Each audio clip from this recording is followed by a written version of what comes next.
اعوذ باللہ من الشیطان الرجیم، بسم اللہ الرحمن الرحیم۔ آیت نمبر 150، سورہ اعراف، سورہ نمبر 7۔ وَلَمَّا رَجَعَ موسیٰ، اور جب لوٹے موسیٰ، اِلیٰ قومہ، اپنی قوم کی طرف، غضبان اسفا، غصے میں اور رنجیدہ، افسوس کے ساتھ۔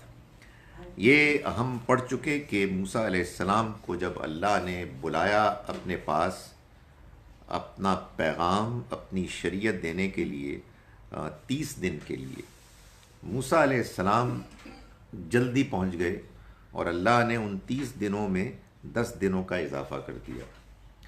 ابھی وہ گئے تھے اللہ کے پاس شریعت لینے، دین کے احکام لینے، عبادت کے طریقے لینے، کہ ان کے پیچھے سامری نے بعض اور بیوقوف لوگوں کے ساتھ مل کر ایک بچھڑا بنایا اور اس کی عبادت کرنی شروع کر دی۔ اللہ تعالیٰ نے اس کی اطلاع حضرت موسیٰ کو کی اور پھر وہ لوٹے۔ جب وہ لوٹے تو وہ غصے میں بھی تھے اور افسردہ بھی تھے، ظاہر ڈس اپوائنٹڈ تھے ان لوگوں کے معاملے میں کہ جن کو انہوں نے پیچھے چھوڑا تھا، obviously including his brother Haroon علیہ السلام، کہ یہ کیا ہو گیا، یعنی ہماری موجودگی میں ابھی میں اللہ کے پاس جا رہا ہوں اللہ سے ہدایات لینے کے لیے، اور پیچھے وہ لوگ کہ جن کے ساتھ اللہ نے ایسا معاملہ کیا کہ فرعون اور اس کے ساتھیوں کے چنگل سے نجات دی غیر معمولی طریقے سے، اور ان کا یہ حال ہے کہ اللہ کو چھوڑ کر انہوں نے ایک بچڑے کو معبود بنایا، تو وہ سخت غصے میں، ویسے بھی حضرت موسیٰ علیہ السلام کا جلال مشہور ہے، اور رنجیدہ تھے۔ قال بئس ما خلفتمونی من بعدی، تو انہوں نے کہا کہ بہت بری جانشینی کی تم نے میرے بعد، یعنی میں تمہیں کچھ رسپانسبلٹیز دے کے گیا تھا کہ تم یہاں لوگوں کے ساتھ معاملہ کرو، ان کو آرگنائز رکھو، صحیح راستے پر رکھو، لیکن میرے پیچھے تم نے جو یہ رویہ اختیار کیا یہ بہت برا کیا۔ اعجلتم امر ربکم، کیا تم نے اپنے رب کے حکم سے پہلے ہی جلدی کر دی؟ یعنی مطلب یہ ہے کہ یہ تو ابھی مجھے آ کے تمہیں بتانا تھا کہ تمہارا رب تم سے کیا چاہتا ہے، اور تم نے اس سے پہلے یہ حرکت کی کہ وہ تو جو کہتا ہے سو کہے، ہم نے طے کر لیا کہ ہم نے اس کی عبادت ایسے کرنی ہے۔ تو یہ تم نے اس سے پہلے کہ تمہیں تمہارے رب کا فیصلہ ملتا تم نے یہ حرکت کی۔ والقل الواح، اور انہوں نے تختیاں جن پر کہ اللہ کا حکم، اس کے احکام عشرہ لکھے ہوئے تھے، وہ انہوں نے پھینک دیے۔ اور وَأَخَذَ بِرَأْسِ أَخِيهِ يَجُرُّهُ إِلَيْهِ، اور وہ اپنے بھائی کا سر پکڑ کر اسے اپنی طرف کھینچنے لگے۔ یہ ظاہر ہے کہ انسان کے اوپر بعض اوقات بعض ایسی سچویشنز میں کہ جو آل آف اے سڈن سامنے آتی ہے، اس کو شاک کر دیتی ہے، تو ایک سچا مخلص انسان بعض اوقات ریئیکٹ کرتا ہے جس کی اس کو اس وقت پوری طرح سے اس کا احساس بھی نہیں ہوتا۔ انسان کے اندر عقل بڑی چیز ہے، اور عام طور پر عقل ہی ہے کہ جو انسان کی پرسنالٹی کو کنٹرول کرتی ہے، کرنی چاہیے، لیکن بعض اوقات یہ ہوتا ہے کہ غیرت حق میں انسان جب یہ محسوس کرتا ہے کہ یہ تو بہت ہی عجیب اپسیٹنگ چیز ہوئی ہے، تو پھر وہ معاملات ہو جاتے ہیں جیسے کہ یہ ہوا کہ موسیٰ علیہ السلام سخت غصے میں آ گئے، بہت رنجیدہ تھے، تختیاں اٹھا کے انہوں نے پھینکیں اور اپنے بھائی کی طرف گئے اور ان کو پکڑا اور ان کو اپنی طرف کھینچا۔ جب انہوں نے یہ کیا تو قالا، فرمایا ہارون علیہ السلام نے،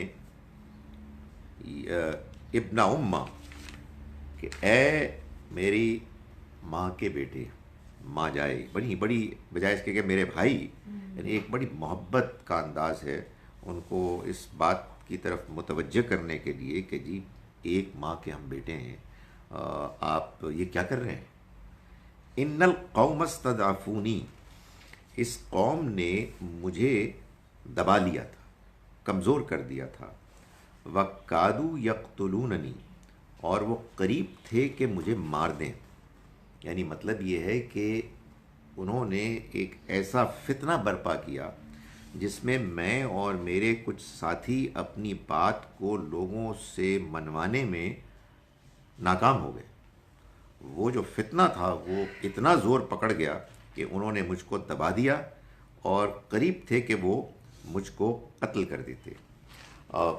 اس سے یہ معلوم ہوا کہ ظاہر ہے کہ آپ کسی بگڑے ہوئے ماحول میں کوشش ہی کر سکتے ہیں، چاہے ایک شخص اتنا اللہ کا مقرب ہو جیسے کہ اللہ کے پیغمبر ہیں، وہ اپنے بس میں جو کچھ ہے وہ کریں گے، اس کے نتیجے میں حالات ٹھیک ہو جائیں گے اس کی کوئی گارنٹی نہیں۔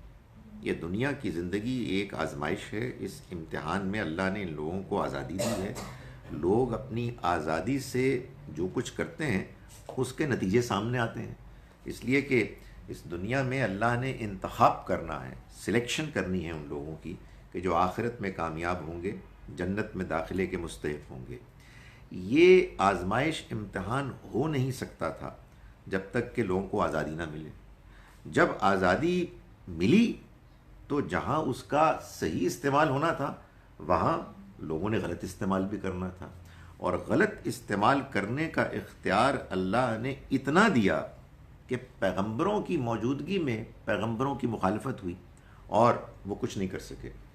تو انہوں نے اپنے بھائی موسیٰ کو سمجھایا کہ دیکھو انہوں نے مجھے دبا دیا تھا اور یہ مجھے قتل کرنے والے تھے۔ ظاہر ہے کہ خیال آتا ہے کہ اللہ کی راہ میں ہو جاتے۔ اس سے معلوم ہوا کہ اپنی جان ہر حال میں دینا کوئی مطلوب چیز نہیں ہے، یہ ڈیپینڈ کرتا ہے کیا سچویشن ہے۔ یعنی اگر ایسا ہو جاتا خدا نخواستہ تو اس کے نتیجے میں مزید فتنہ پیدا ہونا تھا۔ ایک اللہ کے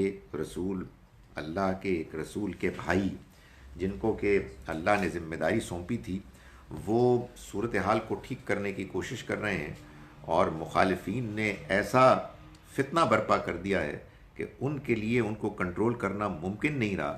تو انہوں نے یہ محسوس کیا کہ اس وقت صورتحال ایسی ہے کہ اس میں بہترین رویہ مصلحتاً یہ ہے کہ اس فتنے کو کم سے کم کیا جائے اور صورتحال کو جیسے وہ ہے برقرار رکھا جائے تاکہ موسیٰ علیہ السلام آئیں اور صورتحال کو سنبھالیں۔ یہ انہوں نے ایکسپلینیشن دی اپنے بھائی کو، فلا تشمت بی الاعداء، تو دیکھو تم دشمنوں کو میرے اوپر ہنسنے کا موقع نہ دو، ولا تجعلنی مع القوم الظالمین، اور مجھے ان ظالم لوگوں کے ساتھ نہ ملاؤ۔ یہ بھی کوئی ایسا نہیں ہے بات کہ وہ یہ کہہ رہے ہیں کہ کہیں میرا مذاق نہ اڑ جائے۔ ظاہر ہے کہ پیغمبر اس سے بہت بالاتر ہوتے ہیں۔ وہ یہ کہہ رہے ہیں کہ بجائے اس کے کہ جو اصل لوگ ہیں ٹو بی بلیمڈ، جنہوں نے زیادتی کی، تم نے اگر سارا غصہ مجھ پر نکال دیا تو پھر معلوم ہوگا کہ وہ لوگ ہیں کہ جو کامیاب ہو گئے۔ اصل میں تو فتنہ برپا انہوں نے کیا ہے، میں نے اپنے حالات میں جو مجھے بہترین اسٹریٹجی سمجھ میں آئی میں نے اس کو اختیار کیا۔ جب یہ بات موسیٰ علیہ السلام نے سنی اور ان کو ان کی یہ لائن آف تھنکنگ سمجھ میں آئی تو انہوں نے فرمایا قال رب اغفر لی ولی اخی، اے میرے رب تم مجھے بھی معاف کر دے اور میرے بھائی کو بھی، مجھے معاف کر دے for the kind of reaction I should, مجھے غصہ آ گیا تھا۔ یہ ہو جاتا ہے بھائی، یہ ہو جاتا ہے، ایک اچھے انسان کو بھی بعض اوقات غصہ آ جاتا ہے اور وہ اپنی عام حدود جو ہیں جس میں اسے رہنا چاہیے اس سے باہر نکل جاتا ہے۔ اس کی وجہ یہ ہے کہ اللہ نے انسان کے اندر ایک غیرت رکھی ہے، حق کی غیرت۔ انسان کو ہر حال میں اسے کنٹرول کرنے کی کوشش کرنا چاہیے، مگر بعض اوقات صورتحال غیر معمولی ہو جاتی ہے۔ اس وجہ سے اگر کبھی ایسی انسان کے اوپر کیفیت طاری ہو جائے تو پھر جیسے ہی احساس ہو کہ غلطی ہو گئی اللہ سے معافی مانگ لینی چاہیے، اور معاف کر دے میرے بھائی کو بھی۔ یعنی اس نے بھی اگر کوئی اس موقع پر فیصلہ کرنے میں کوئی کوتاہی کی، اسے بھی معاف کر دے۔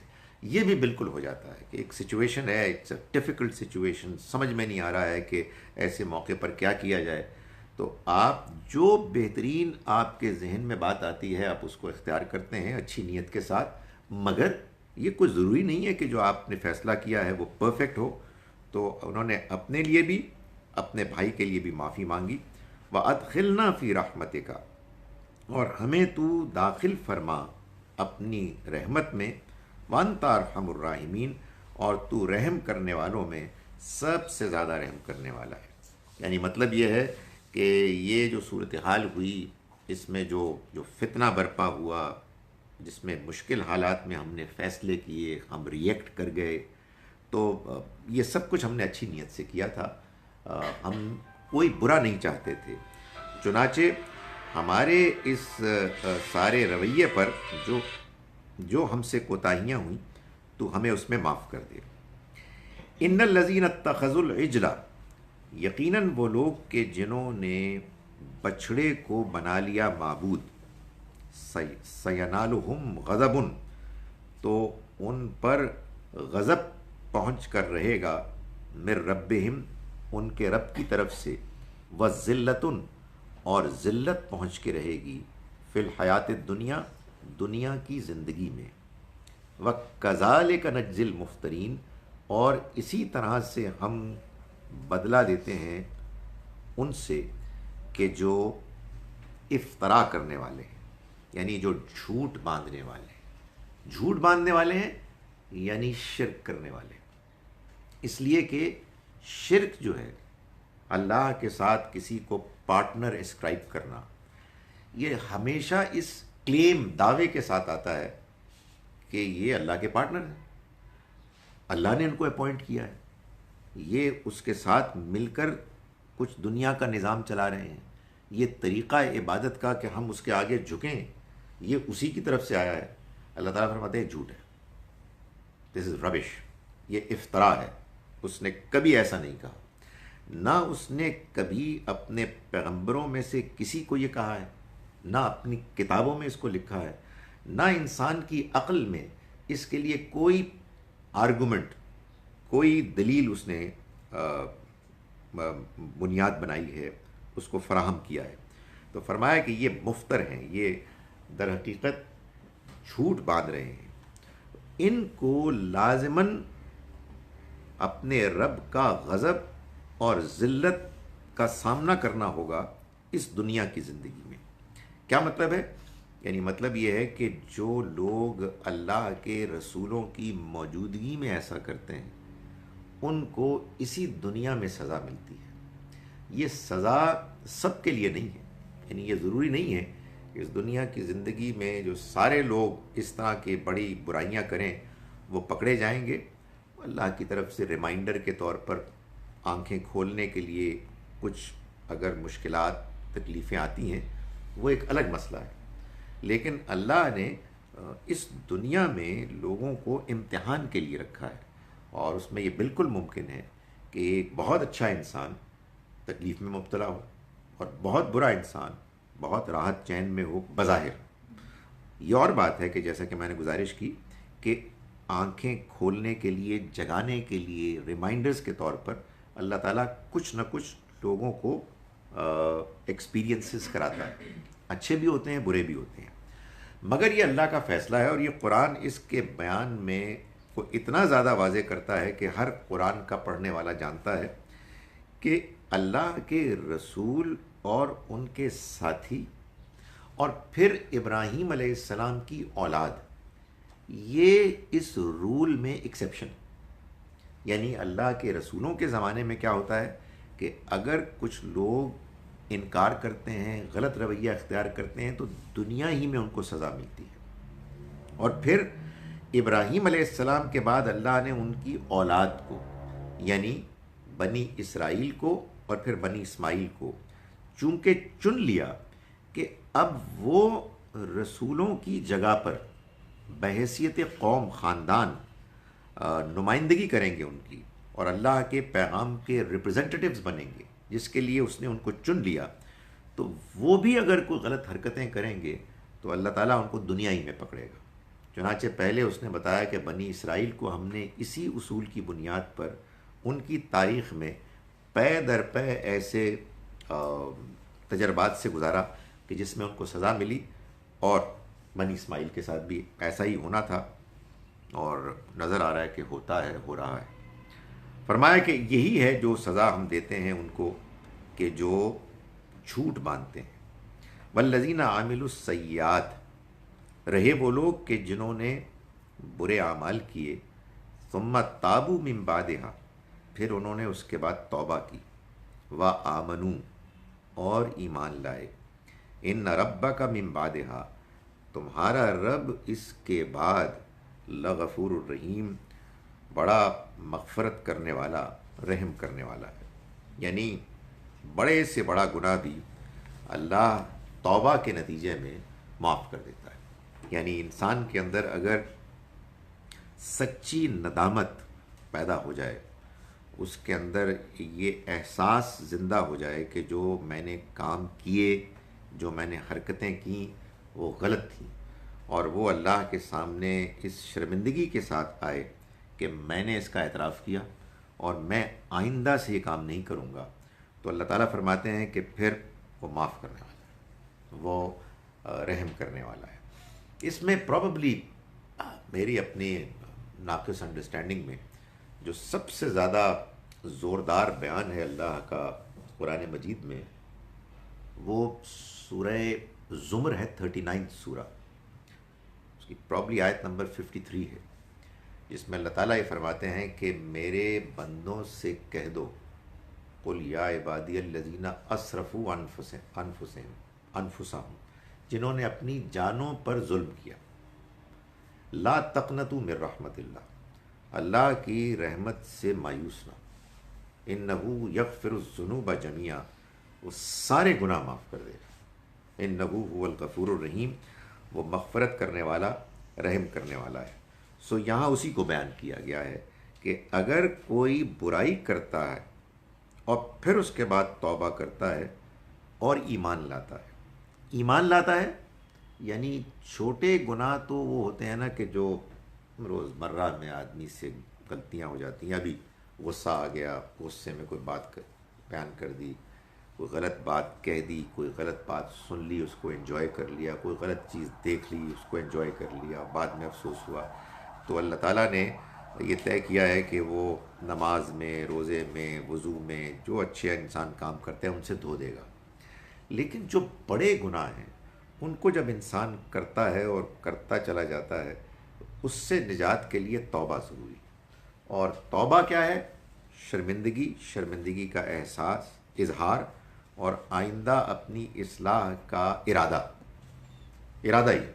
وہ ارادہ کمزور ہوا اور پھر غلطی ہو گئی، پھر توبہ کر لی۔ یعنی ایسا نہیں ہے کہ پچھلی توبہ کینسل ہوگی، پچھلی توبہ کی تو قبولیت کی شرط اس موقع کی آپ کی کیفیت ہے، آپ کے اظہار میں جو ایک جینون وہ ہے نا کہ جذبہ، وہ کافی ہے۔ سو ایمان لے آنے کا مطلب یہ ہے کہ آدمی جب بڑا گناہ کرتا ہے تو ایمان سے محروم ہو جاتا ہے۔ کون سا ایمان؟ جو دل میں ہوتا ہے۔ انسان بڑا گناہ کرتا ہی تب ہے کہ جب اس کے اوپر سے یہ احساس غائب ہو جاتا ہے کہ میرا رب موجود ہے اور وہ مجھے دیکھ رہا ہے اور مجھے اس کو جواب دینا ہے۔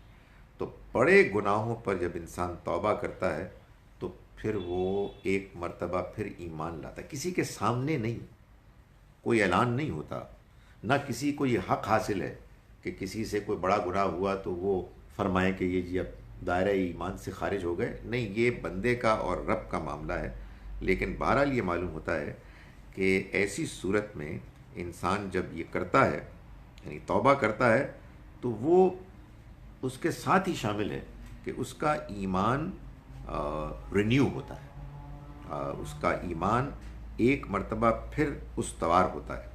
تو فرمایا جو ایمان لے آئے تمہارا رب اس کے بعد بہت مغفرت کرنے والا، رحم کرنے والا ہے۔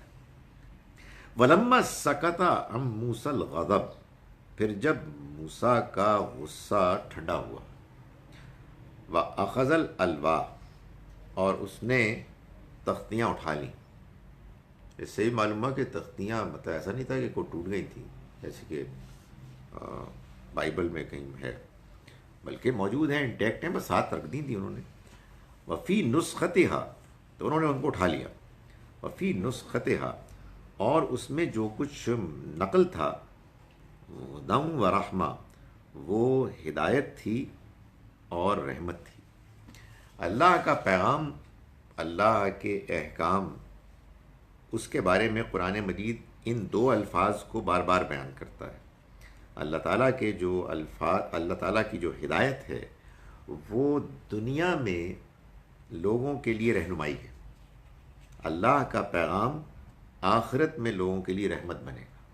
اس دنیا میں وہ ہم کو گائیڈ کرتا ہے ان معاملات میں کہ جن معاملات میں ہمیں اللہ کی گائیڈنس کی ضرورت ہے۔ دنیا کے ہر معاملے میں نہیں، دنیا کے اکثر معاملات کے لیے اللہ نے انسان کو عقل اور تجربہ دیا ہے، لیکن دنیا کے بعض معاملات ایسے ہیں کہ جن میں آپ کو ریلیجس گائیڈنس کی، خدا کی رہنمائی کی ضرورت ہوتی ہے۔ تو اللہ تعالیٰ نے جو رہنمائی ہمیں دی ہے پیغمبروں کے ذریعے سے، وہ اس دنیا میں رہنمائی ہے اور وہ آخرت میں رحمت کا ذریعہ بنے گی۔ کن کے لیے؟ للذین هم لربہم یرہبون، وہ کہ جو اپنے رب سے ڈرنے والے ہوں۔ یعنی مطلب یہ ہے کہ جو اپنے رب سے بے پرواہ ہیں انہیں اس سے کوئی فائدہ نہیں ہوگا، اس لیے کہ وہ تو اس کی طرف مائل بھی نہیں ہوں گے، انہیں تو اس سے کوئی دلچسپی بھی نہیں ہوگی۔ یہ پیغام تو اصل میں انہی کو متاثر کرتا ہے، انہی کے لیے کارگر، افیکٹو ہوتا ہے کہ جو لوگ اپنے رب سے ڈرنے والے۔ اب اس میں بھی سٹیجز ہوتی ہیں، ظاہر ہے کہ ایک ہمارے اندر، ہماری فطرت میں ہمارا ضمیر ہے، کانشنس ہے، اس کو احساس ہوتا ہے۔ وہ احساس بھی اگر انسان غور کرے تو ایک چھپا ہوا اللہ کی موجودگی کا احساس ہے، اور وہ موجود ہونا اللہ کا، یہی اس کا ڈر ہے۔ یعنی اللہ کا ڈر کوئی ایسا نہیں ہے کہ کسی بھونچال کا ڈر ہے یا کسی شیر کا ڈر ہے، خدا کی موجودگی کا ڈر کہ یار وہ موجود ہے، بڑی امبیرسنگ بات ہے، میں اس کو کیسے فیس کروں گا۔ تو جو اس سے ڈرتے ہیں، اور ظاہر ہے کہ پھر اس کی سٹیجز ہیں، جتنا احساس انسان کا زندہ ہوتا ہے اتنا زیادہ اس کے اندر اللہ کا ڈر بڑھتا ہے۔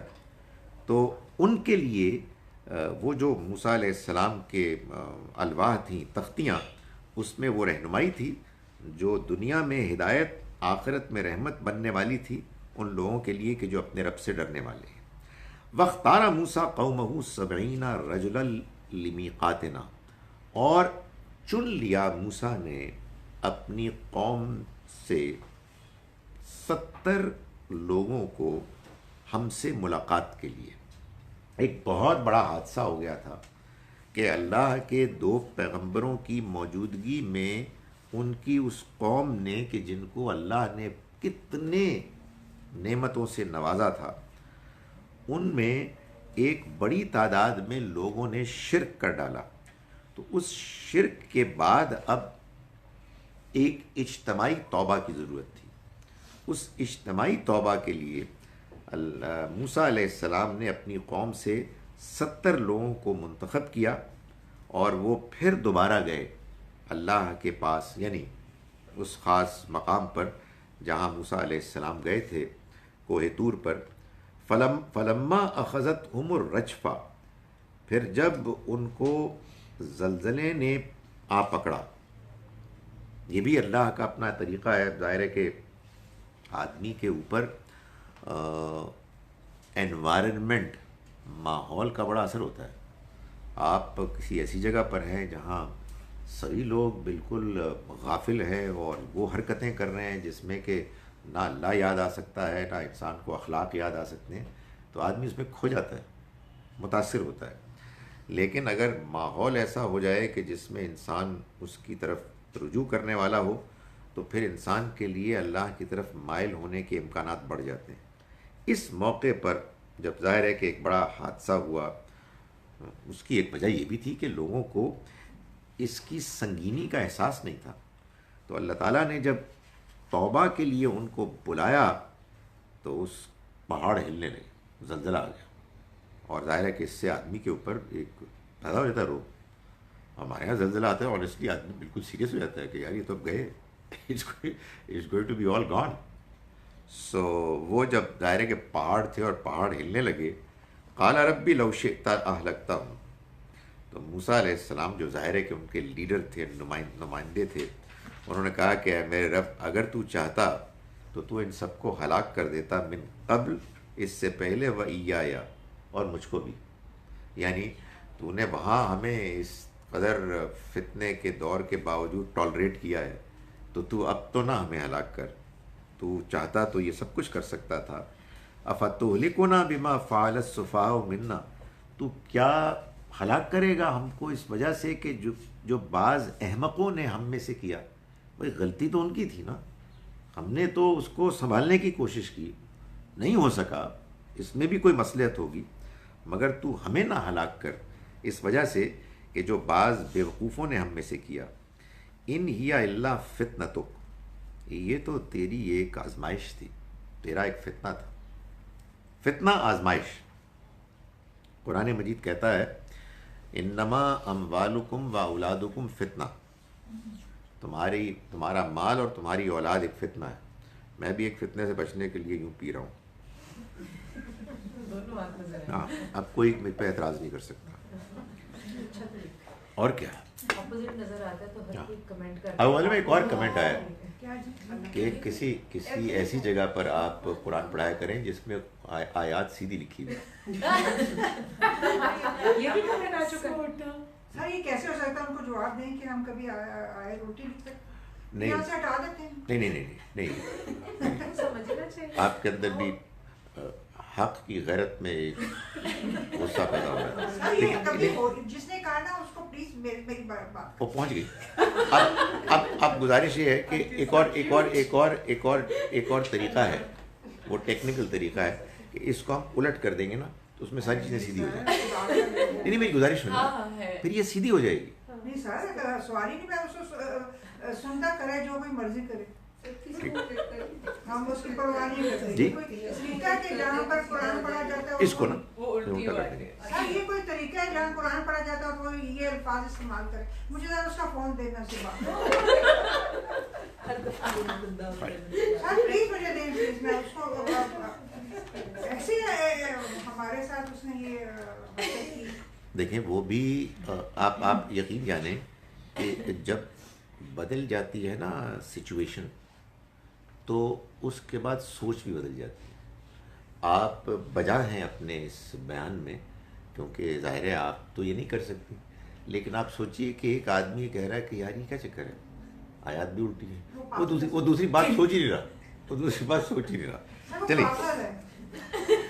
اتنا بڑا لرنر مین دے رہے اور وہ اس کی موجودگی میں تصویر الٹی رہ گئی, کیسے ہو سکتا ہے؟ اس کو یہ نہیں پتا ہوگا نا. ہاں, یہ نہیں پتا. تو یہ فرمایا کہ ان ہی الا فتنتک, یہ تو آپ کا ایک فتنہ. تو میں گزارش کر رہا تھا کہ مال اور اولاد یہ فتنہ ہے, یعنی آزمائش ہے. اس کا کیا مطلب ہے؟ اس کا مطلب یہ ہے کہ مال اور اولاد اگر آپ صحیح طرح سے ان کو ڈیل کریں ان سے اور ان کو استعمال کریں تو آپ کے لیے اس میں خیر ہے, برکت ہے, کامیابی ہے. اور اگر آپ اس کو بگاڑ دیں, اس کا غلط استعمال کریں تو یہی آپ کے لیے وبال بن سکتا ہے. تو فرمایا کہ یہ تو ایک تیری آزمائش تھی, تیرا فتنہ تھا. تو ذل بہا من تشاء, تو گمراہ کرتا ہے اس کے ذریعے سے جن کو چاہتا ہے. وتہدی من تشاء, اور تو ہدایت دیتا ہے جن کو چاہتا ہے. یہ جملہ جب بھی آتا ہے قرآن مجید میں تو اس کا مطلب بالکل واضح ہوتا ہے کہ اللہ ہدایت دیتا ہے اپنے قانون کے مطابق. وہ قانون کیا ہے؟ وہ قانون یہ ہے کہ جو ہدایت میں انٹرسٹڈ ہوگا وہ اس کو ہدایت دے گا, اور جو ہدایت میں انٹرسٹڈ نہیں ہوگا وہ اس کو گمراہ کرے گا. اس کے پیچھے بھی ایک اور قانون ہے, یعنی قانون تو وہی ہے لیکن اس کی ایک تفصیل ہے, اور وہ یہ ہے کہ جن لوگوں نے اللہ کی دی ہوئی عقل کو، فطرت کو سنبھالے رکھا، اس کو پاک صاف رکھا، کبھی گندگی لگ گئی تو اس کو دھویا، اور وہ دنیا میں زندگی میں عام طور پر ٹھیک رہے، تو ان کے اندر اللہ تعالیٰ کبھی نہ کبھی ہدایت کی طرف میلان پیدا کر دیتا ہے۔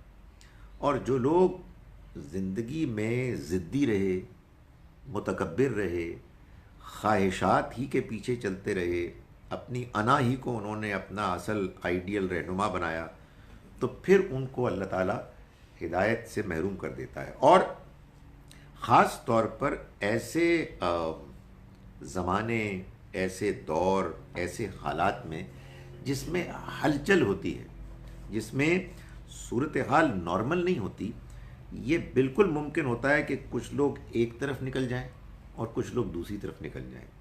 تو یہی بات ہے کہ جس کو کہ موسیٰ علیہ السلام نے فرمایا کہ یہ تو آپ کا ایک فتنہ آزمائش تھی، تو ذلو بہا منتشا، تو گمراہ کرتا ہے اس کے ذریعے سے اپنے قانون کے مطابق، بریکٹ میں، جن کو چاہتا ہے، وتہدی منتشا، اور تو ہدایت دیتا ہے جن کو چاہتا ہے، انت ولینا، تو ہی ہمارا کارساز ہے، فاغفر لنا، تو معاف کر دے ہم کو، ورحمنا، اور ہم پر رحم فرما، وانت خیر الغافرین، اور تو بہترین معاف کرنے والا ہے، تو سب سے بہتر معافی دینے والا ہے۔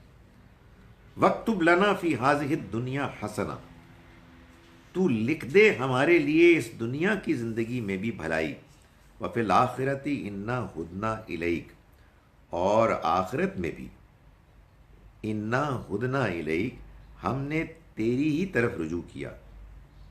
قالا، اللہ تعالیٰ نے جواب دیا اس کا، عذابی، جہاں تک میرے عذاب کا تعلق ہے، اصیبو بہی من اشاء، میں وہ پہنچاؤں گا ان پر کہ جن کے بارے میں میں چاہوں گا، ورحمتی، اور رہی میری رحمت، وسعت کل شیء، وہ ہر چیز پر چھائی ہوئی ہے، ہر چیز پر وسیع ہے۔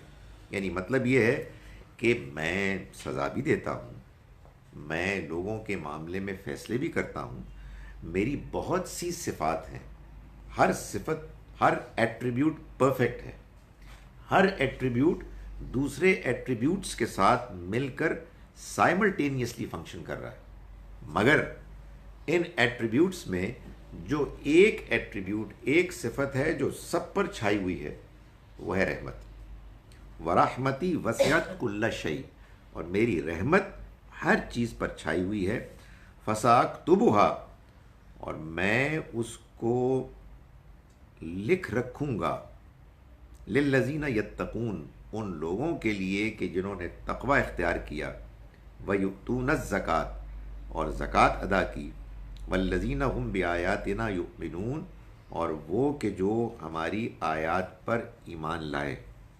جو ایسا کریں گے میں ان کے لیے اس رحمت کو خاص کر دوں گا آخرت میں۔ یعنی دنیا میں تو یہ چھائی ہوئی ہے اور سبھی کو ملتی ہے، لیکن اسے میں خاص طور پر ان لوگوں کے لیے ریزروڈ رکھوں گا کہ جو لوگ اس دنیا میں تقوی اختیار کرتے ہیں، زکوٰۃ ادا کرتے ہیں اور ہماری آیات پر ایمان لاتے ہیں۔ آپ کہیں گے کہ یہاں صرف زکوٰۃ کیوں ہے؟ بعض اوقات بعض چیزیں بعض بیانات میں امپلائیڈ ہوتی ہیں، تو تقوی اختیار کرنے میں نماز تو آئی گئی ہے، یہاں صرف وہ دوسری چیز کو کھول کر بیان کر دیا اور یہ فرمایا کہ وہ ہماری آیات پر ایمان رکھتے ہیں۔ الذین یتبعون الرسول النبی الامی الذی یجدونہ مکتوبا عندہم فی التوراۃ والانجیل۔ یہ اب قرآن مجید نے جو یہاں بیان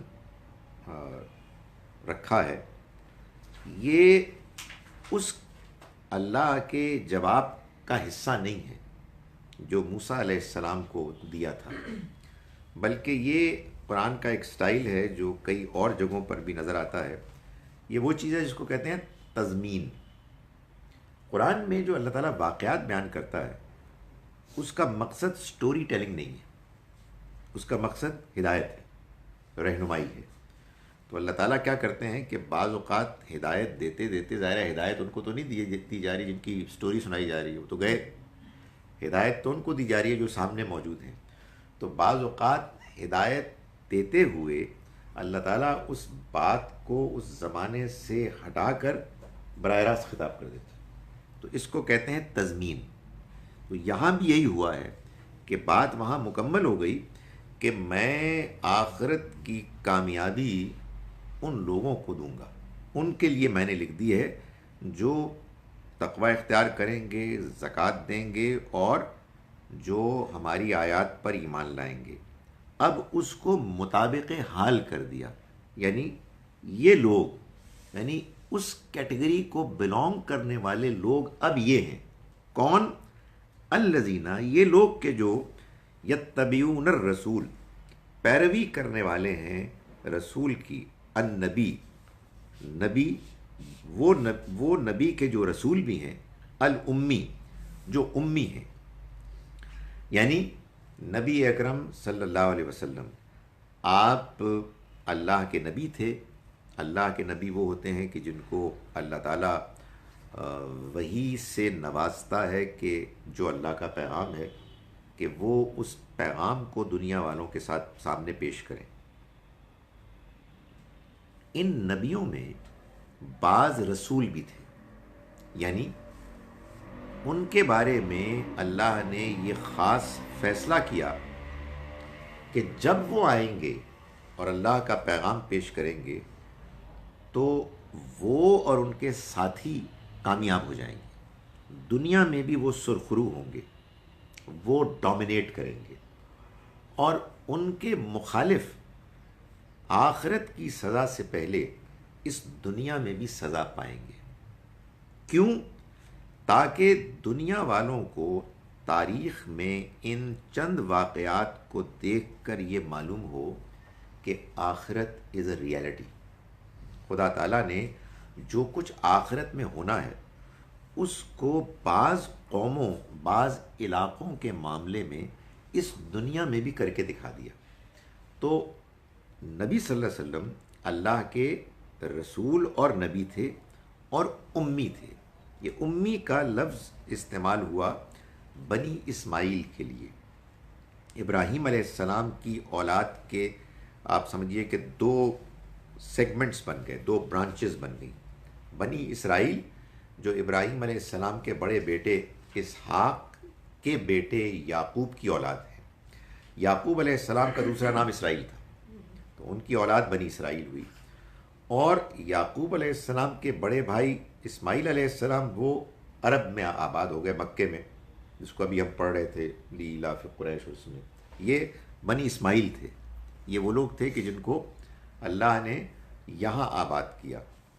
تو یہ چونکہ بنی اسرائیل کے کزنز تھے، کزن ریس تھی، تو ان کو کتابیں ملی، ان کے ہاں بہت پیغمبر آئے، بہت نبی آئے، تو وہ ان کو اس کانٹیکسٹ میں، اس ریلیٹیو جو ایک صورتحال تھی اس میں امی کہتے تھے، جو پڑھنا لکھنا نہیں جانتے، کتاب سے واقف نہیں تھے۔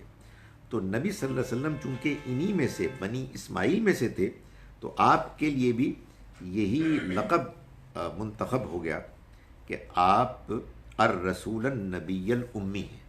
اس سے یہ بات معلوم ہوئی کہ آپ بنی اسرائیل میں سے نہیں ہیں۔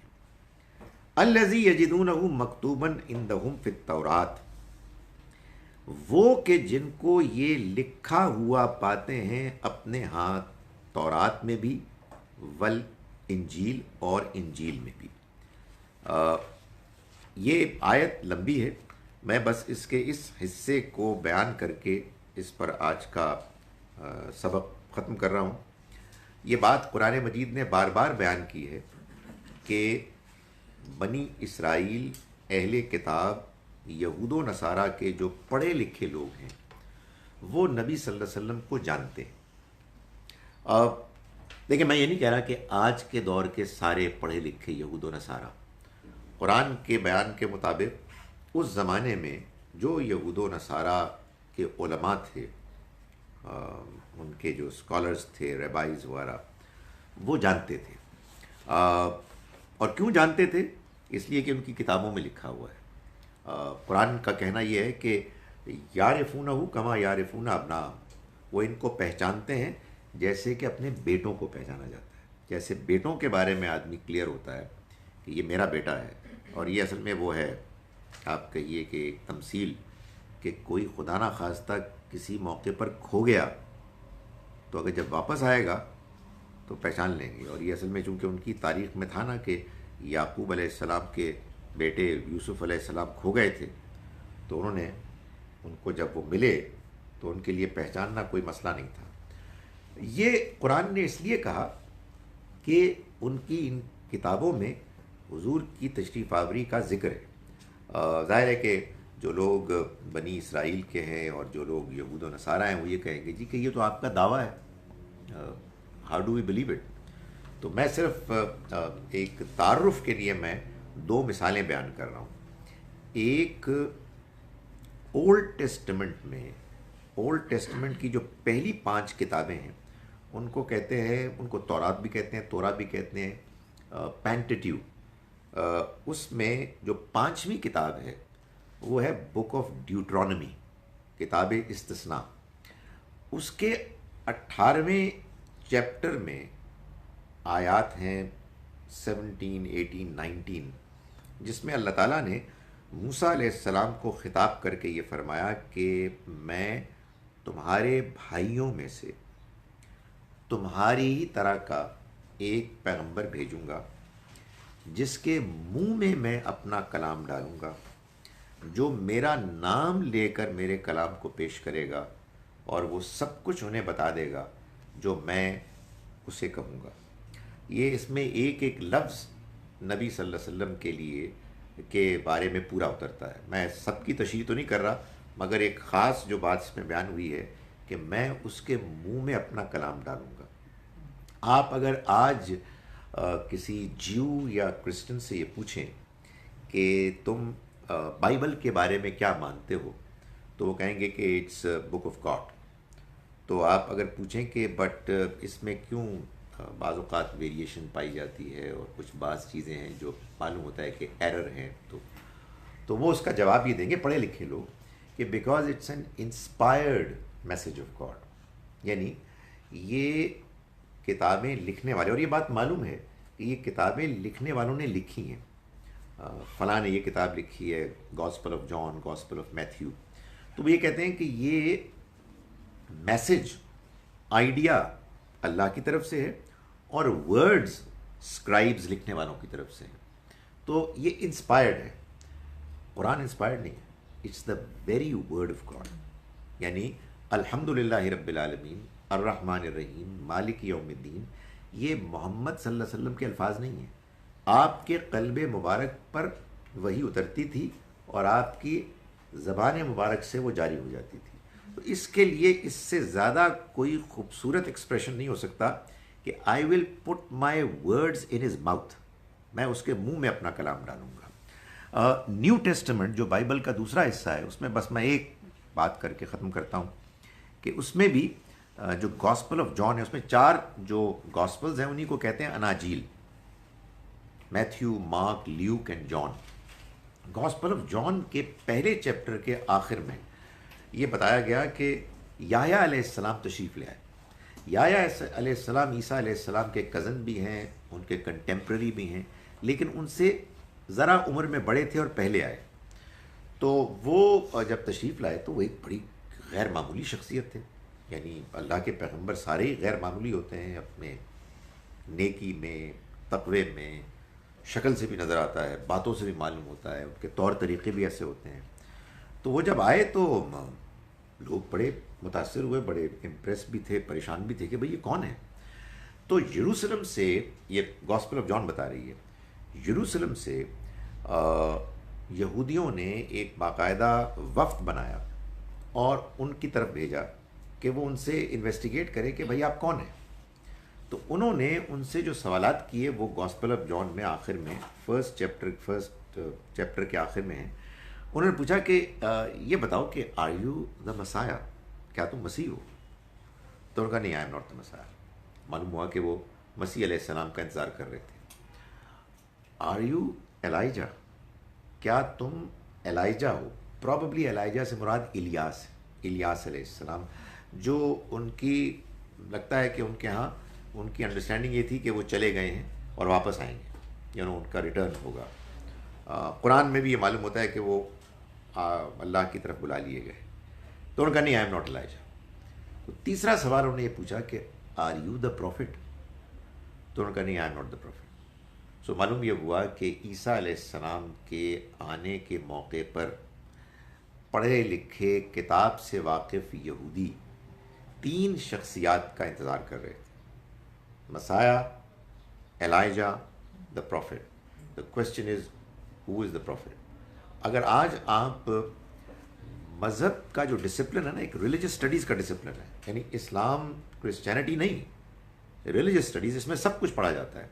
اگر کسی ریلیجس اسٹڈیز کے ڈسپلن کے ماہر سے یہ پوچھیں کہ اگر کسی ایک شخصیت کے لیے لفظ دا پروفٹ استعمال کیا جائے تو وہ کون ہے، تو پروبیبلی کوئی اختلاف نہیں ہوگا کہ وہ نبی صلی اللہ علیہ وسلم، یعنی یہ لفظ آپ ہی کے لیے استعمال ہوتا ہے.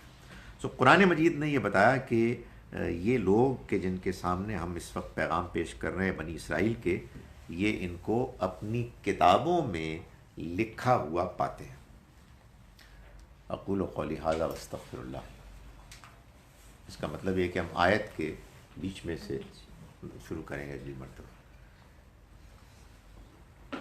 میں یہاں سے سوال پڑھ لوں پھر. اگر وہ پیچھے والی پینٹنگ کے بارے میں نہیں ہے. یہاں سے ہٹانی پڑے گی. Isn't it true that many آزمائش come to people who are not evil or sinful but good people؟ اور سبھی کے لیے آتی ہے، اس میں کوئی شک ہی نہیں ہے. اچھے لوگوں پر بڑی آزمائش آتی ہے. قرآن سے معلوم ہوتا ہے کہ پیغمبروں پر آزمائش آتی ہے، آئی ہے. ہم جانتے ہیں کہ نبی صلی اللہ علیہ وسلم پر بہت سی آزمائشیں آئی ہیں، یعنی آزمائشوں سے مراد وہی مشکلات والی، ورنہ تو ساری زندگی ایک آزمائش ہے. ایوب علیہ السلام کی آزمائش بیماری کی اور ان کے حالات کے بظاہر مشکل تنگ ہونے کی وہ ہم جانتے ہیں. سو یہ بات صحیح ہے کہ آزمائش آتی ہے، اور یہ اسی لیے آتی ہے تاکہ اس آزمائش میں وہ جس طرح سے بیہیو کریں اس سے ان کے درجات بلند ہوں، ان کے لیے موقع ہو کہ وہ اللہ کے سامنے اپنے اس رویے سے اس بات کو ثابت کریں کہ وہ اللہ کے پسندیدہ ہے، اللہ تعالیٰ ان کو پسند کرتا ہے. I read 30 siparas with my Maulvi Sahib. My children did the same, and now their children are learning the Quran through Skype without understanding a word. How do we make everyone understand that the Quran is a book of guidance and not to be recited like a parrot? بھائی ایسی بات کرتے رہے، لوگوں کو سمجھائیں کہ شاید یہ والی سخت بات تو نہ کریں. ہم یہ بتائیں کہ قرآن مجید خود ہم کو پابند کرتا ہے اس کا کہ ہم اس کو سمجھ کر پڑھیں، اس پر تدبر کریں. ہم لوگوں کو یہ احساس دلائیں، اللہ کا خوف دلائیں کہ دنیا میں کوئی کتاب نہیں ہے جس کو انسان بغیر سمجھے پڑھے. آپ نے بغیر سمجھے پڑھنے کا طریقہ صرف اس کتاب کے لیے استعمال کیا ہے کہ جو آئی ہی ہدایت کے لیے ہے، اور جو کتاب، یہ میں دعوے سے کہہ سکتا ہوں، جو کتاب سب سے زیادہ اس بات پر زور دیتی ہے کہ آپ غور کریں، آپ عقل کو استعمال کریں. تو یہ ایک بڑی ٹریجڈی ہے. دیکھیں اصل میں بات یہ ہے کہ ہم مسلمان جو ہیں نا، ہم ٹریڈیشنل مسلمان ہیں. We are Muslims because we were born Muslims. Tradition جو ہوتی ہے نا، ٹریڈیشن کا مسئلہ یہ ہوتا ہے کہ وہ بڑی ریجڈ اور انفلیکسیبل ہوتی ہے. وہ اپنے اندر تبدیلیوں کو اکوموڈیٹ نہیں کر سکتی، کرنا چاہتی. اور وہ جو ظاہری چیزیں ہیں ان کو برقرار رکھتی. اگر کوئی ظاہری چیز میں تبدیلی آ جائے تو جو ٹریڈیشنل لوگ ہوتے ہیں وہ بہت پریشان ہوتے ہیں. نبی صلی اللہ علیہ وسلم نے بھی جب دعوت دی تو مکے کے لوگوں کو جو پریشانی ہوئی وہ یہ ہوئی کہ ہماری ٹریڈیشن چیلنج ہو گئی. آج بھی میں یہ دیکھتا ہوں کہ بہت سے مسلمان، بہت سے دیندار مسلمان وہ یہ کہتے ہیں جی کہ یہ جو آپ قرآن کے بارے میں قرآن سے کچھ نئی باتیں بیان کر رہے ہیں یہ ہماری ٹریڈیشن کے خلاف ہے. تو ہم ان سے درخواست کرتے ہیں جی کہ ٹریڈیشن کے خلاف ہوئے اسے کیا فرق پڑتا ہے بھائی، قرآن یہ کہہ رہا ہے کہ نہیں کہہ رہا، اصل چیز یہ ہے. سو میرا یہ خیال ہے کہ انفارچونیٹلی ہمارے ہاں یہ ٹریڈیشن بن گئی ہے کہ ہمیں اپنے بچوں کو قرآن پڑھانا ہے. اس میں تو خیر کوئی انفارچونیٹ کی بات نہیں ہے، تو بڑی فارچونیٹ بات. مگر جو انفارچونیٹ بات ہے وہ یہ ہے کہ ہم نے بچوں کو قرآن پڑھانا ہے صرف عربک ٹیکسٹ. بھائی بات یہ ہے کہ یہ غلطی میرے والد صاحب سے ہوئی یا میرے دادا سے ہوئی یا میرے پردادا سے ہوئی یا ان کے بھی پردادا سے ہوئی. ختم کریں اس کو یار. ان کے لیے ہم اللہ سے معافی مانگیں گے کہ اللہ نے ان کو معاف کر دے، ان سے غلطی ہو گئی.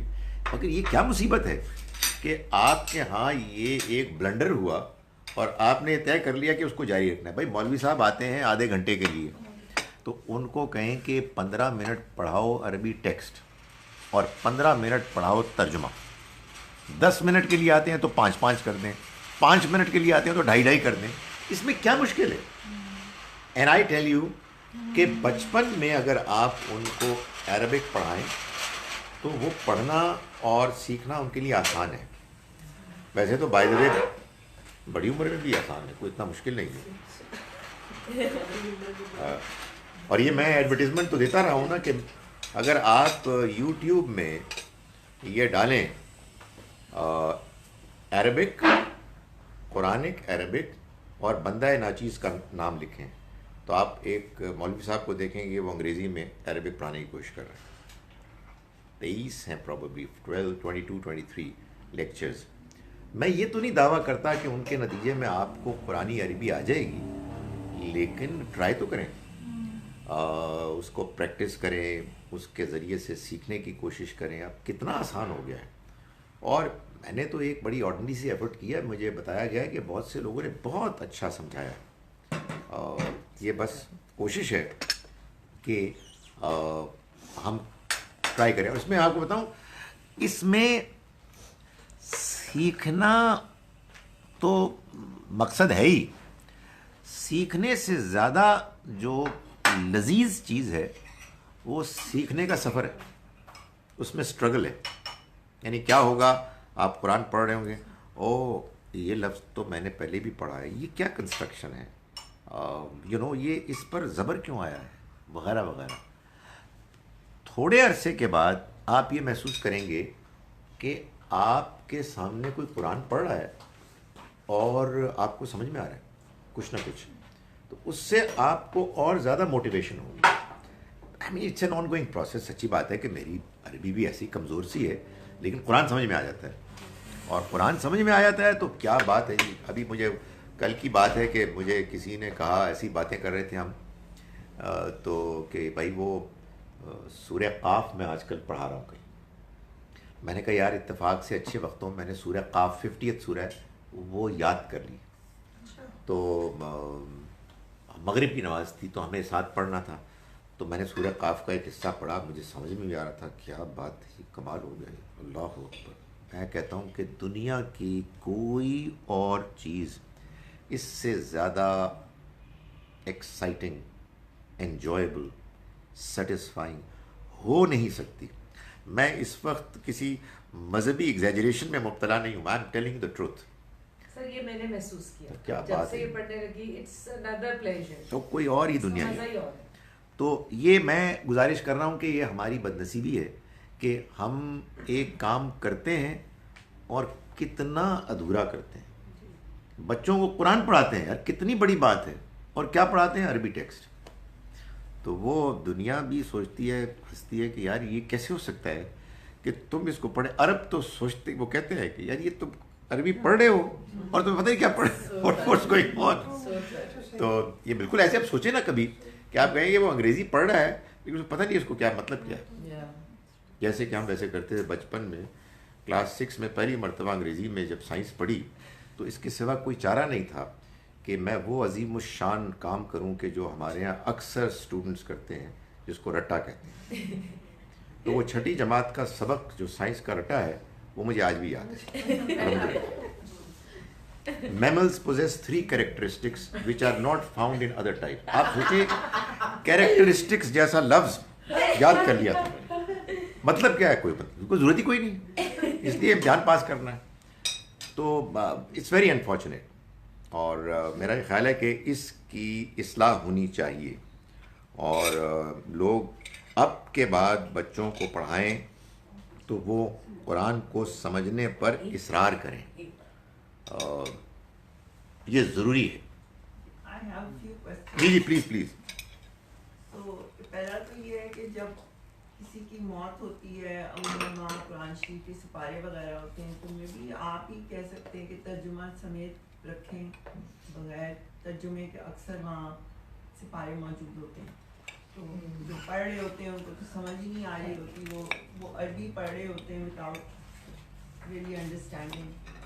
دوسری چیز یہ ہے کہ میں نے نوٹ کیا کہ اب اگر آپ کسی کے گھر جائیں جہاں جنازہ ہے تو وہ اگر آپ کہیں کہ جی میں نے یاسین پڑھنی ہے کچھ, تو ایک کاغذ پکڑا دیا جاتا ہے کہ جی اس پر سے پڑھیں, یاسین وغیرہ نہ پڑھیں, یہ بعد میں پڑھ لینا, یا جی یہ کہاں سے مردے کے لیے کوئی ہوتی ہے. دیکھیں جی گزارش یہ ہے کہ ابھی میں نے بات کی ٹریڈیشن کی.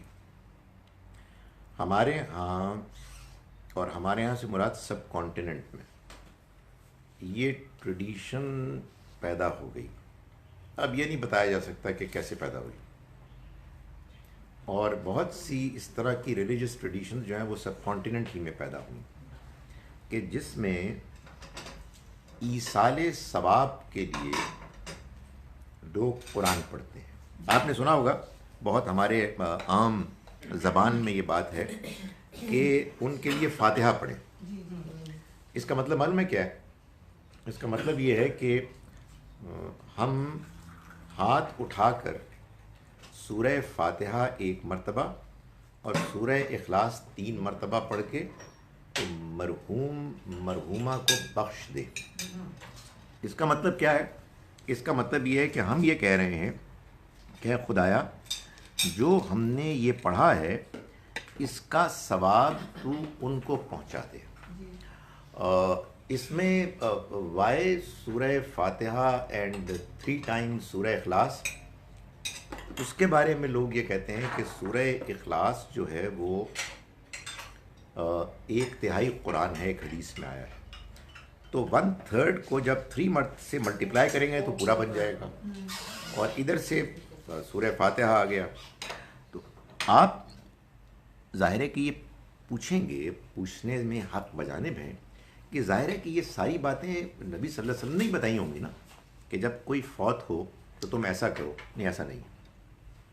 یہ ہمارے سب کانٹیننٹ میں یہ انڈرسٹینڈنگ پاپولر ہوئی ہے. قرآن مجید کا یہ کہنا ہے کہ انسان کے وہی چیز کام آئے گی جو اس نے خود کی, لیس للانسان الا ما سعی.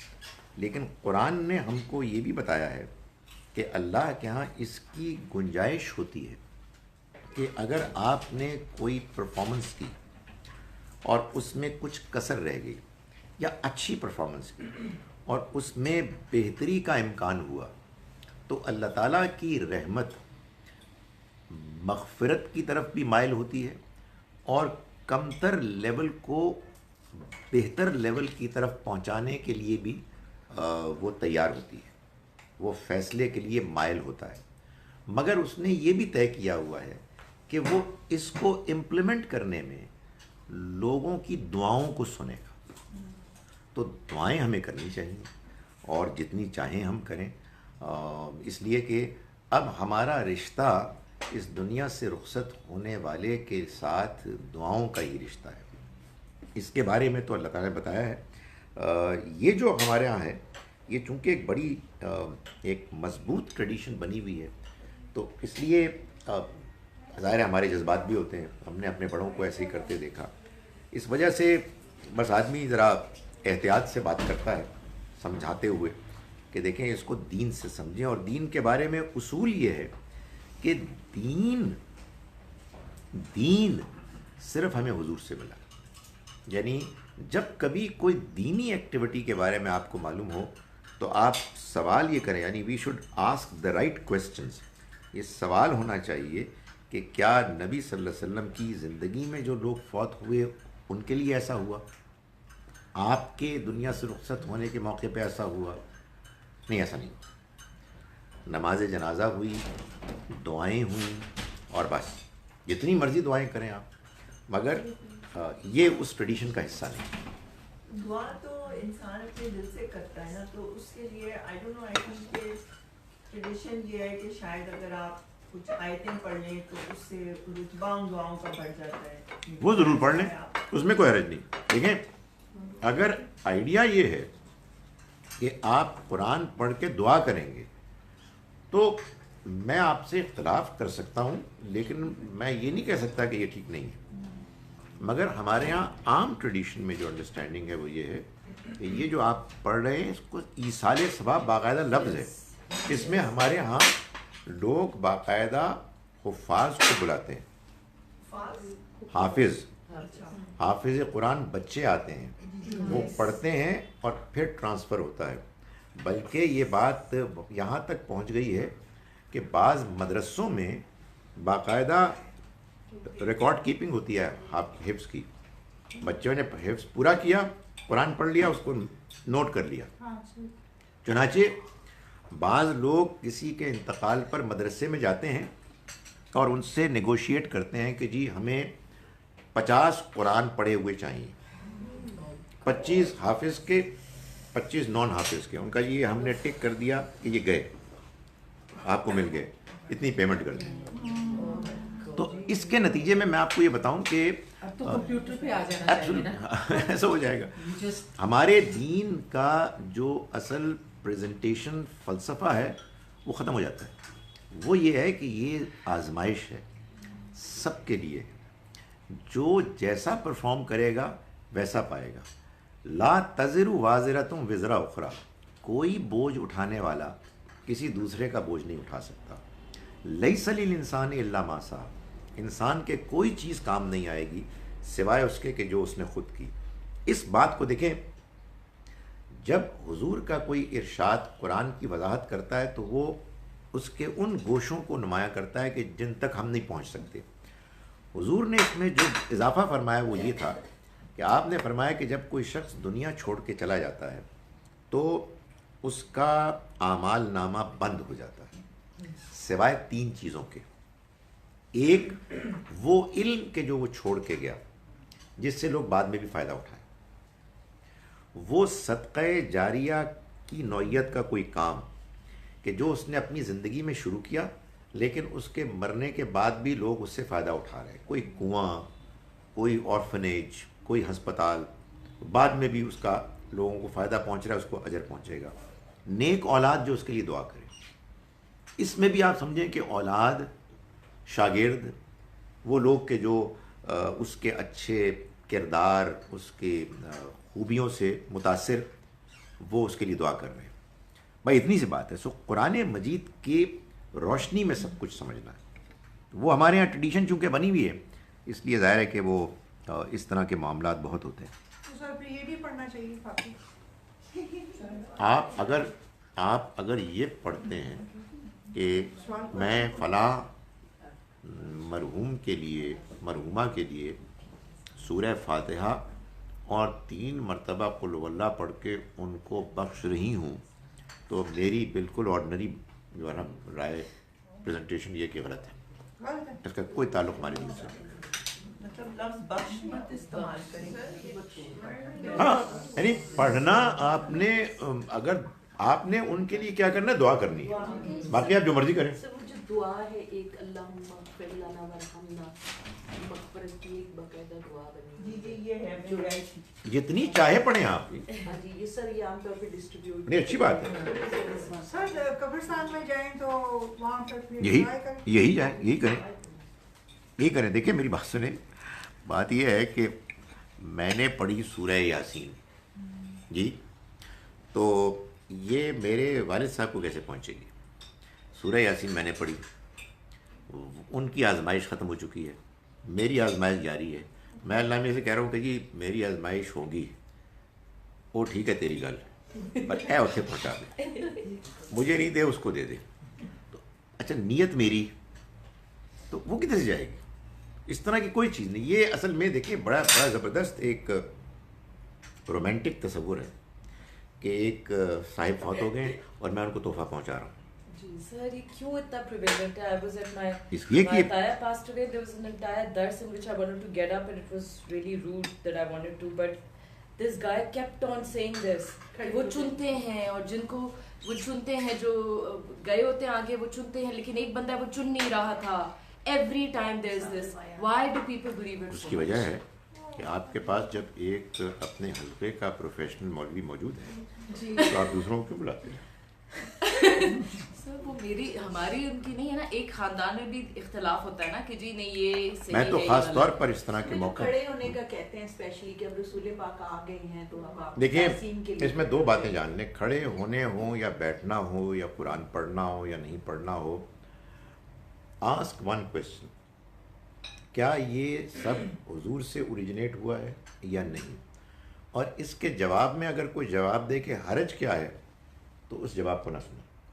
اس کو نہ نہیں, اس کی وجہ یہ ہے کہ دین کے معاملات, نماز, روزہ وغیرہ, یہی تو نبی صلی اللہ علیہ وسلم دینے آئے ہیں. آپ جب اس میں کوئی اضافہ کرتے ہیں, دیکھیں میں آپ سے گزارش کرتا ہوں کہ قرآن مجید میں 114 صورتیں ہیں, ایسے ہی ہے نا, سپارے کوئی نہیں ہے, صورتیں ہی ہیں. سپارے تو آپ نے بنائے. 114 صورتوں میں سے آپ نے کسی ایک صورت کا اضافہ کر دیا. مثلا آپ کہیں کہ یہ جو ہے نا دعائے استخارہ بہت زبردست دعا ہے, اس کو 115 نہ کر لیں تو ہم کہیں گے سوال ہی پیدا نہیں ہوتا, کسی کی مجال نہیں ہے. تو جیسے قرآن ہے ویسے ہی سنت ہے, یعنی نبی صلی اللہ علیہ وسلم نے ہم کو دین دیا ہے, نماز, روزہ, حج, زکوٰۃ, نماز جنازہ, عید کی نماز وغیرہ وغیرہ. آپ کہنی جی عیدیں جو ہے نا ہماری 2 نہیں 3 ہیں, تو یہ سوال پیدا ہوگا کہ آپ کیسے کہہ رہے ہیں, جس نے دین دیا انہوں نے تو 2 عیدیں دی ہیں, تو آپ تیسری عید کیسے بنا سکتے ہیں؟ اس کو یہ ایسے ہی ہے جیسے کہ آپ قرآن میں 114 کے بعد 115ویں چیز شامل کر دیں, تو حرج یہ ہے, یہ حرج ہے. جی It's not for me, basically for my daughter. وہ آپ کے پاس آئی تھی, she wanted to ask you a few questions, G but I think وہ privately آپ سے کرنا چاہیے گی. Just tell her how important is namaz. میں تو مجھے it's just a simple, آج کل کی جنریشن جو ہے there is a problem going on. It's just not her, it's all her friends, I suppose. So what is namaz? Why are we saying namaz? جب اللہ پاک کے پاس millions of فرشتے ہیں جو ہر وقت عبادت میں ہیں, he doesn't need ہماری نماز. چلے میرا تو میں تو کرتی ہوں, اپنے لیے کرتی ہوں, but if you could just tell her. ایک نصیحت آپ کی بیٹی کو ہے اور ایک نصیحت آپ کو ہے. آپ کی بیٹی کو تو نصیحت یہ ہے کہ دیکھیں اللہ کی کیا ضرورت ہے, اللہ کی کوئی ضرورت نہیں ہے. یہ جو کچھ بھی ہم کو بتایا گیا ہے یہ ہماری ضرورت ہے. جیسے ایک انسان کو اگر کوئی بہت سی نعمتیں دے, بلیسنگز جو ہم ڈیزرو بھی نہیں کرتے, اور پلٹ کے آدمی اس کو تھینک یو بھی نہ کرے, تو یہ ہے نا ایک بدتمیزی ہے. مطلب یہ کیا بات ہوئی یار, ناشکری ہے. اچھا وہ دیے جا رہے ہیں اور آپ روٹھے ہوئے ہیں. ہم کو یہ زندگی ملی ہے بہت بڑی نعمت ہے, اور اس نعمت کو اللہ نے ہمیں انڈیزرونگلی دیا ہے اور دیے چلے جا رہا ہے. وی لو اٹ, وی لائک اٹ. اگر وہ ہم کو کچھ نہ بتاتا تو ہم اپنے طور پر اس کو کچھ کہتے. اس نے ہمیں خود بتا دیا کہ میں اصل میں تم سے یہ چاہتا ہوں کہ تم میرا اس طرح سے شکریہ ادا کرو.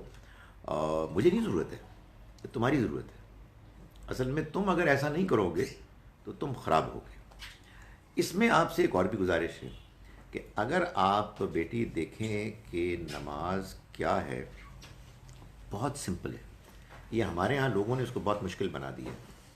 یہ 5 وقت صرف فرض نماز ہے، باقی سب نفل ہے، صرف فرض ہے. اور یہ 5 فرض نمازیں اپنے اپنے اوقات میں none of them is demanding more than 5 minutes. شروع میں سمجھ میں نہیں آتی، آہستہ آہستہ آدمی یوز ٹو ہو جاتا ہے. کبھی آپ اس کو انجوائے کریں گے، کبھی آپ کہیں گے یار اوکے موڈ تو نہیں ہے میرا. آنیسٹلی بہت سی نمازوں میں موڈ نہیں ہوتا، مگر میں کیا کہتا ہوں، خدا کا حکم ہے. اور بعد میں پھر موڈ ہو جاتا ہے. You begin to enjoy. آپ نماز کو جب پڑھتے ہیں تو آپ اللہ سے باتیں کرتے ہیں. ایک اور پرابلم ہوتی ہے نماز میں کہ یار نماز کیا پڑھیں یار، عربی میں پڑھ رہے ہیں، عربی ہمیں آتے نہیں ہیں. بھائی نماز کے 2 حصے ہیں. ایک حصہ وہ ہے کہ جو لازماً عربی میں پڑھنا ہے، اور ایک حصہ وہ ہے کہ جو آپ جیسے چاہے پڑھیں. سورہ فاتحہ عربی میں ہوگی. سورہ فاتحہ کے بعد قرآن مجید کا ایک حصہ عربی میں ہوگا. اللہ اکبر آپ عربی میں کہیں گے. سمع اللہ لمن حمدہ ربنا لک الحمد آپ عربی میں کہیں گے. السلام علیکم ورحمۃ اللہ آپ عربی میں کہیں گے. باقی کھڑے ہوئے رکوع میں سجدے میں آپ کا اللہ میاں I am really thankful, I am really sorry, خدایا مجھے یہ دے دے. باتیں کریں یار، ایک بڑی زبردست چیز ہے، آدمی کو اطمینان ہوتا ہے. بیٹی کے بعد اب والدہ صاحب سے گزارش یہ ہے کہ بس آپ پریشر نہ ڈالیں اور آپ خود نماز پڑھیں اور ان کو چھوڑ دیں. ان کے دل میں جب نماز کی محبت پیدا ہوگی، اور ہوگی انشاءاللہ، تو یہ نماز کی طرف خود سے آئیں گی. آپ کے میرے مجبور کرنے سے انہوں نے نماز پڑھی تو ہم کیا چاہتے ہیں؟ زبردستی پڑھوانا چاہتے ہیں؟ اس سے کچھ نہیں ہوگا. تو ہم کبھی کبھی ان کا موڈ ہو سننے کے لیے، جو ان کی مہربانی ہے، یہ آ گئی ہیں. ہاں دیکھیں یہ بہت بڑی بات ہے. میں رشک کرتا ہوں ان پر اور آپ پر، ورنہ بچے کہاں آتے ہیں. تو یہ خود سے اگر محسوس کریں کہ یار واقعی ویٹ اے منٹ یار، what we have gotten is brilliant, اس کے بدلے میں ہم 2 سجدے بھی نہیں کر سکتے. تو یہ جب احساس ہوگا تو انشاءاللہ یہ نماز پڑھیں گی. اور آپ نماز پڑھ کے بس ان کو ریمائنڈ کرائیں. اس بات کسی نے بہت اچھی طرح اور بھی ایکسپلین کی تھی جو مجھے بہت اچھا لگا کہ نماز میں it's like going to say hello to اللہ 5 times a day. ایک طرح سے ایک ریمائنڈر ہے اللہ تعالیٰ، ایک ایکسپیکٹیشن ہوتی ہے جی. And it literally takes 5 minutes. ان کی problem with the new generation یہ ہے کہ جیسے اے لیولز آ گئے ہیں یا یونیورسٹی کے ایگزامز آ گئے ہیں، وہ نمازیں شروع ہو جاتی ہیں نا. It's very we should be grateful for that. But when the grade doesn't come the one we want and say okay میں نے تو کتنی نماز، اللہ is not listening so the نمازیں بالکل چلی جاتی. that's the problem with all the new generation جو نماز کو اس طرح سمجھا نہیں. دیکھیں ایک اور سمجھا نہیں سکتی. یہ بھی تو ایک لالچ ہے نا، جب مصیبت آئی تو نماز پڑھو، ہاں جب مصیبت ہٹ گئی تو نماز. لیکن جب وہ نہیں ملتا جو چاہ رہے ہیں تو نمازیں ختم ہو جاتی. وہ چیز میں نہیں ایکسپلین کر پا رہی. نہیں وہ بھی کسی اور کر سکتے، وہ نہیں میں ایکسپلین کر پا رہی کہ بھئی وہ اس میں بھی پروبیبلی ہم جہاں کامیاب نہیں ہو پاتے وہ یہ ہے کہ ہمارے بچوں کے ساتھ کمیونیکیشن نہیں ہوتا، تو وہ اپنی بھڑاس کہیں اور نکالتے ہیں.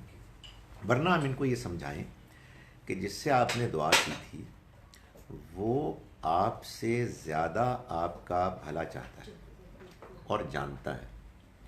آپ نے کہا آپ ایگزام میں آپ کے اتنے گریڈ آ جائیں، اس نے سن لیا، لیکن وہ اوروں کی بھی دعائیں سن رہا ہے. اور بعض چیزوں میں کچھ کنڈیشنز بھی ہیں، ان کو سامنے رکھ کے وہ دعا کو پورا کرتا ہے.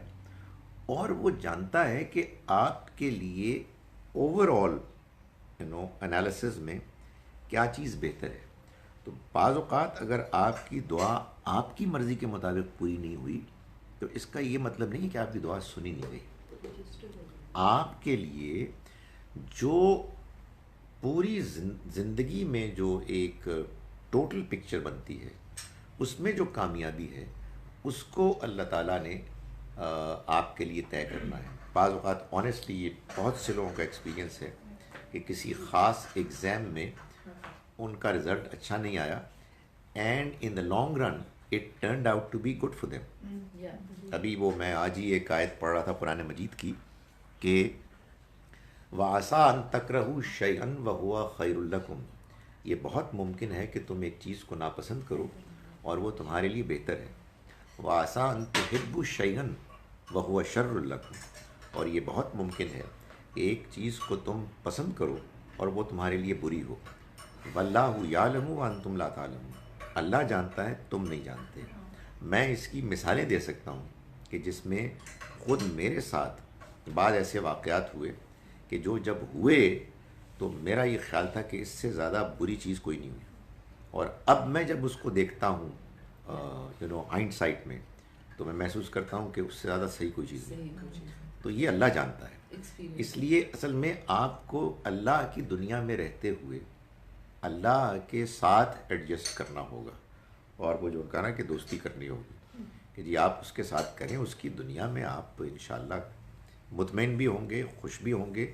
اور اس نے ایک اور بات بتائی ہے کہ یہ دنیا تو ختم ہونے والی ہے، یہ تو خیر ہم جانتے ہی ہیں. میں نے اس دنیا کے علاوہ ایک اور دنیا بنائی جو کبھی نہیں ختم ہونے والی. تو یہاں کی زندگی کو بھی انجوائے کرو میرے بتائی ہوئی لمٹس کے اندر رہتے ہوئے، اور اس زندگی کو لک فارورڈ کرو کہ جس میں یہاں کے مقابلے میں کہیں زیادہ کامیابیاں، نعمتیں، خوشیاں ہیں. تو بس this question یہ جو بچوں میں is being question اب یہ شروع ہو گیا ہے کہ is there going to be another دنیا، یہ بھی اب question چل پڑا ہے بہت بچوں بہت اچھا ہے. بچوں میں. یہ مجھے بڑی خوشی ہے. I need to bring her وجہ کیا ہے؟ here also. وجہ کیا ہے؟ ہم نے کوشچن کیا ہی نہیں. ہم نے دین پتہ کیا سمجھا؟ ہمیں اپنے آپ کو بلیم کرنا چاہیے.